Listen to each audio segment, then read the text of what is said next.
Right. Well, people, because the sequel is just about to drop, I figured I would check out Code 8. Now, if it was, I thought I'd seen it or had been told about it. So I was just like, all right, let me just refresh the memory. Right. So Code 8 is directed by Jeff Chan, written by Chris Pare. So Chan, I believe, came up with the story and Pare wrote the screenplay. Okay, so Jeff is also the producer of the film, along with who else do we have? Dum, dum, dum, dum, dum, dum, dum, dum, dum, dum. Okay, it looks like he's the one producer. Now, the executive producers, we have got Omar Sval, uh, Sasha Penn,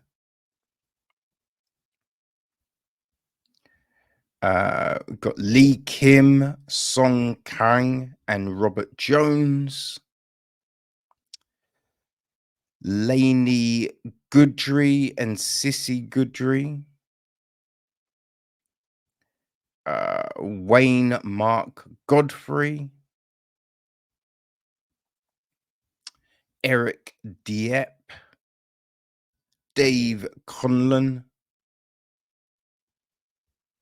Stephen Amell. Robbie Amell. We've got the film co-produced by Peter Hong, Chris Pare.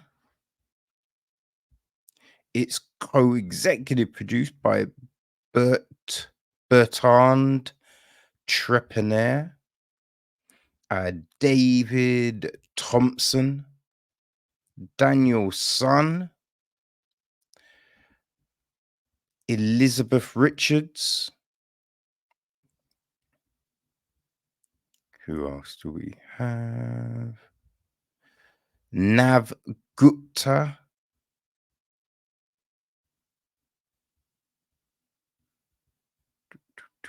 Jay Douglas. Christopher Anthony Brown, and Sam Akel. So I think they got a lot of funding from Indiegogo. So on the listing, there's a load of Indiegogo producers, and we won't be going through all of those. Brian Campbell line produced the film.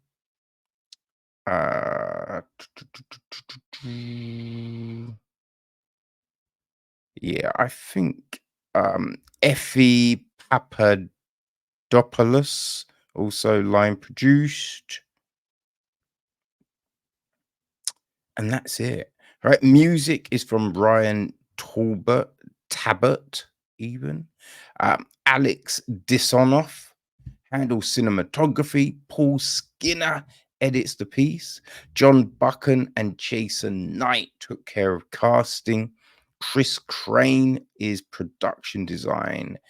Andrea Christoph, art direction. David Gruer is set decoration. Costume design, we have Bernadette Croft. Hair and makeup, special effects, we've got Chris Bridges, Alan Cook, Stephanie Nash, and Monica Pavez. So our cast. Well, Robbie Amell is Connor Reed. His mother Mary is played by Kari Matchett.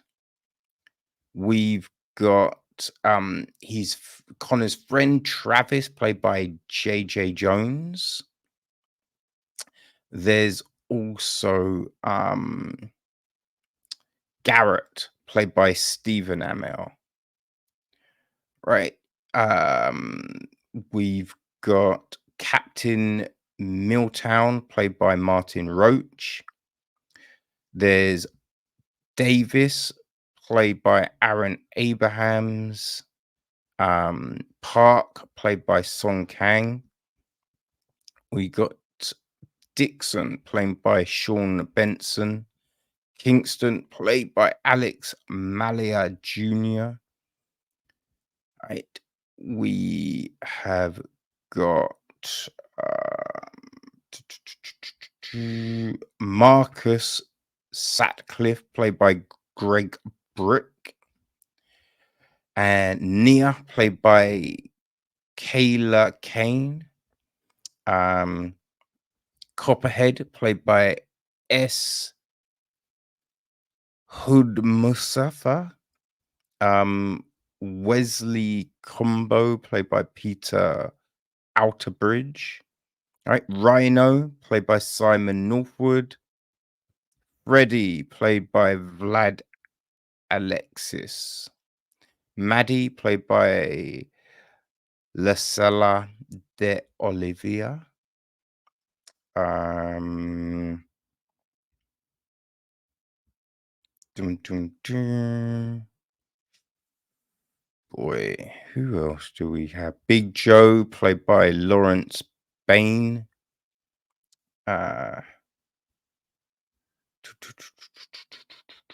Mikey, played by Max Leferre. Hughes, played by Merwin Mondesir. Emily, played by Cassie Hudecki. The Doctors, played by Darren Barker. Officer Macaulay, played by Chris Handfield. Olivia, played by Natalie Lizinka. Lena, played by Emma Hu.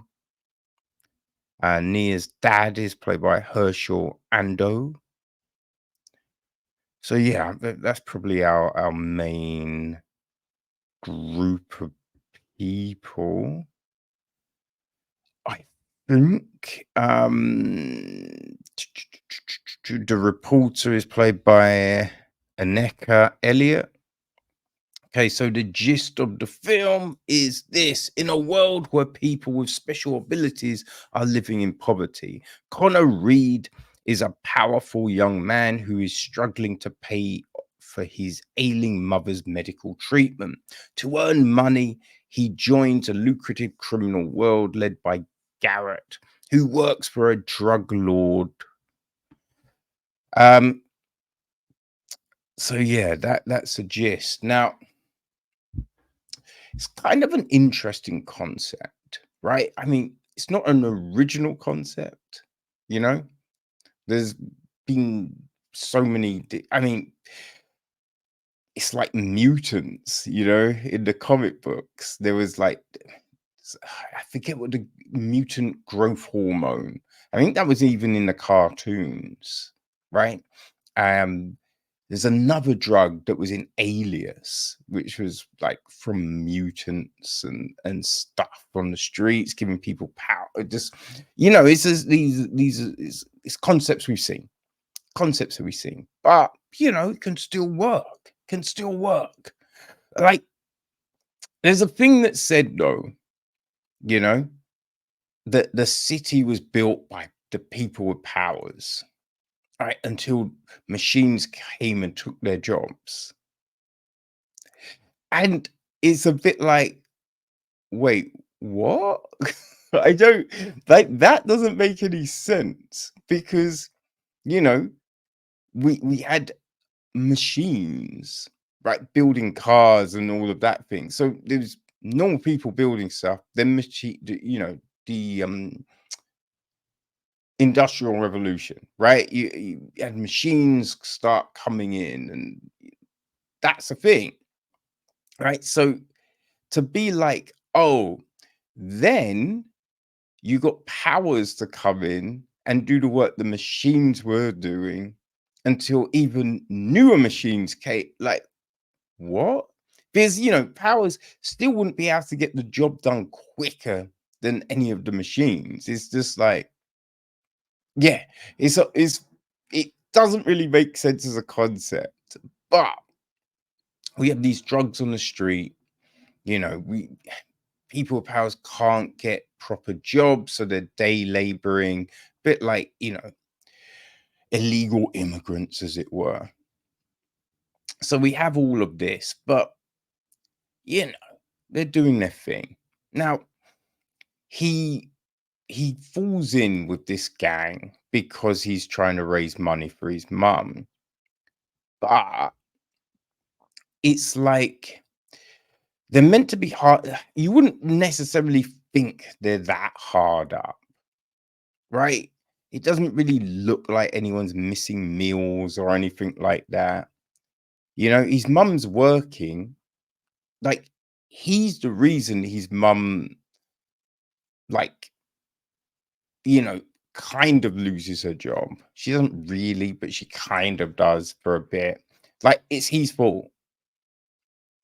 You know what I mean? So the rationale, like there was no other choice, it's a bit slim, right? It's a bit iffy because you just be like, I don't know if it was the be all end all, right? If there was no other choice, there were other things, but it was more of a case of he wanted the money quicker, right? It's not like there was a deadline. If the story gave you a deadline, like, oh, if his mum doesn't have this treatment in like 2 days, if it's something like that, you could be like, okay, right, I can see. But there wasn't anything like that, right? It was just like, oh, well, we need them. I'm going to do this, right? And going in, he knows what these people do. He knows what these people are. So he chose to do this thing. He chose to do it. Right. Which then, there's certain conversations that happen later and you're scratching your head like, wait, what? You know? The other weird thing is, like, this Garrett guy sees him and he's talking to his boss because they need an electric, right? A guy with electrical magnetic powers, right? They've all got power. It's an electric, it's a fire, it's not overly original with the terminology here. But they're like, oh, do we know an electric? And they're like, yeah, there's this one guy. He's strong, but he could be even stronger. And you're just like, those kind of statements make no sense because it's like, based on what? Where are you getting that information, that insight? Right? Like, it's not like you've got a machine that tells you, or you know what I mean? It's just feels like people are pulling these things out of their ass. It's like even with the police, when they're looking for people and they're like, oh, there are these electrics and this guy is very powerful. And again, from what? Where are you getting that intel? It's kind of those bits in stories are the things that do hurt them at times because you're just, as a viewer, you're scratching your head like, wait, how would they know that? It doesn't really make any sense. Huh? Right? But anyway, so we have all of this going on and pulling of crimes. Now, one of the guys who works for Travis, he's deaf, right? So he uses obviously hand symbols, right? I don't know if he's using proper BSL or anything, but he's going to Connor like, and Connor's like, I don't I don't understand. What is it? And he's just like, what do you mean? It's pretty fucking obvious, right? He's pretty fucking obvious. If someone's just like, you'd be like, right, okay, you can't talk. All right, boom. I think I'm following. You kind of you work it out, right? So you have these idiots, doing stuff and not working it out.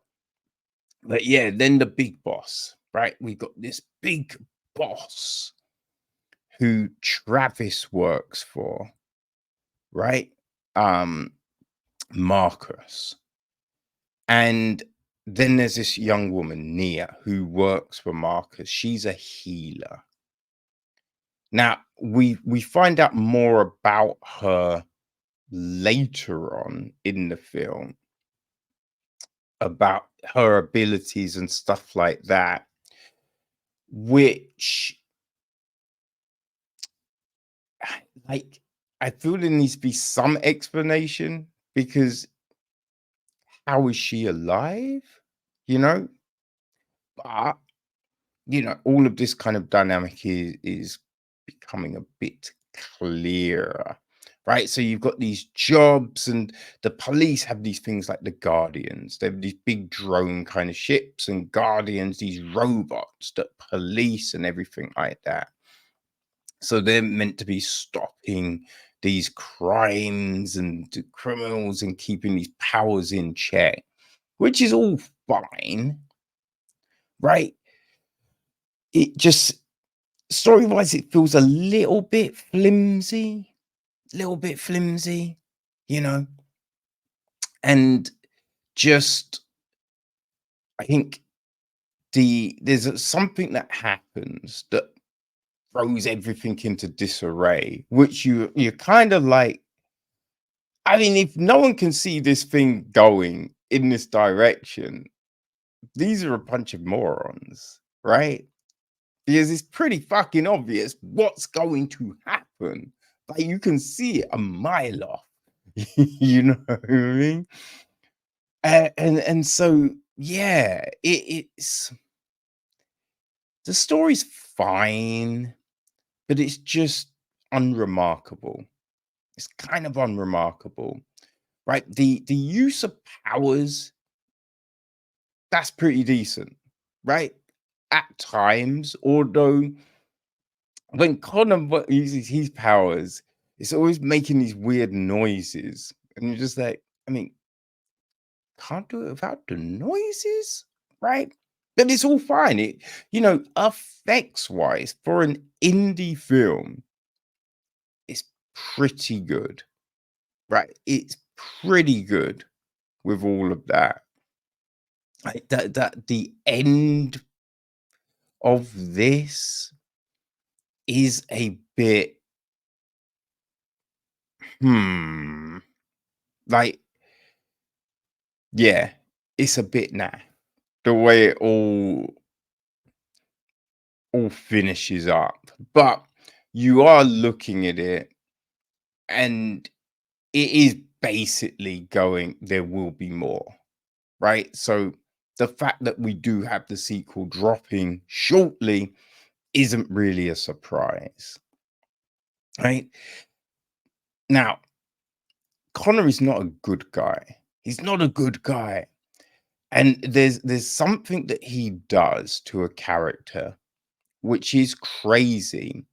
But what's even worse is, like, they have the character basically being like worried about him, and you're just like, no, like, in what fucking world would that person then be concerned about fucking Connor, right? You're scratching your head like,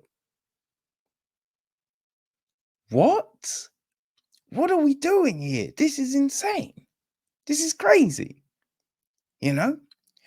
But yeah, Code 8 is done, right? It's streaming on Netflix. And I guess it lays down the groundwork for this sequel. So we will see what happens there.